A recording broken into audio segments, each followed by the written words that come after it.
Assalamu alaikum. My brothers and sisters, Istikhara is to seek the guidance of Allah in a matter. There is a way of doing it. You actually have to read a certain supplication that is taught in the hadith of the Prophet ﷺ, and the companions used to learn it as though they were learning a verse of the Quran. In that dua, we are saying, Oh Allah, you are the knower of the unseen. You know, we don't know. You know the future, we don't know, and we are seeking from your guidance. If this matter is good for me, then make it easy for me and grant me blessings in it and so on. And if this matter is bad for me, then turn me away from it, turn it away from me, and then make me happy with your decree. That's basically what you're saying. You call out to Allah in a specific way. For the details, you might want to check how to do that, the dua and the istikhara. However, there is no mention ever of dreams as a response to an istikhara in revelation. So some people have suggested perhaps you get a dream, perhaps you might this. That's not from revelation, okay?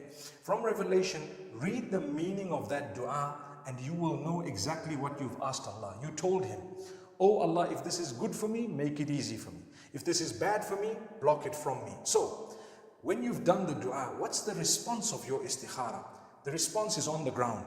Either things become easier, or certain signs show you that everything is being facilitated, or things are being blocked and stopped, and there's an obstacle and another one and a third one and so on. So if it is made easier, you told Allah that if it's good for me, make it easy for me. He's making it easier for you.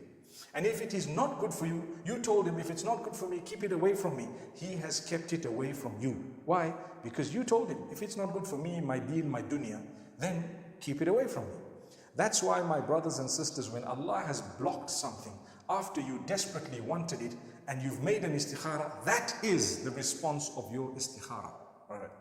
Istikhara is not actually revelation from the heaven, and people may make mistakes in interpreting exactly what it is. So if you really feel desperately for something, you can try a few more times. But if you're finding that it's really difficult, I normally suggest set yourself a little deadline, and after that you can walk off and you can continue with your life rather than stop your life forever simply because something you wanted didn't come your way.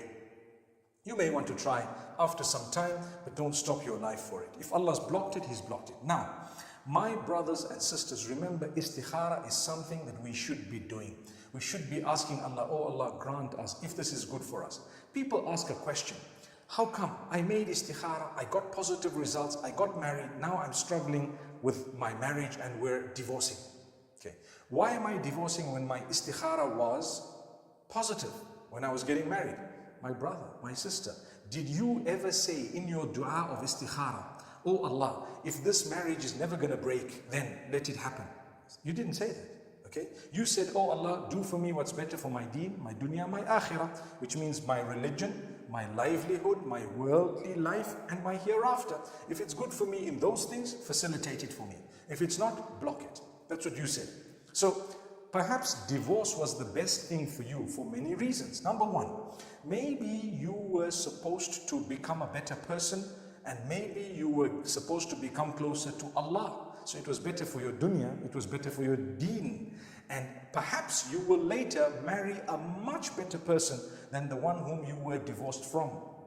Subhanallah. So you don't know, it was better for you. Allah has never guaranteed that your business will flourish and if the istikhara was positive. Nor has He guaranteed that your marriage will work if the istikhara was positive. He's only telling you what you asked for. It's better for me, my religion, my life, and my hereafter. That's the response of istikhara.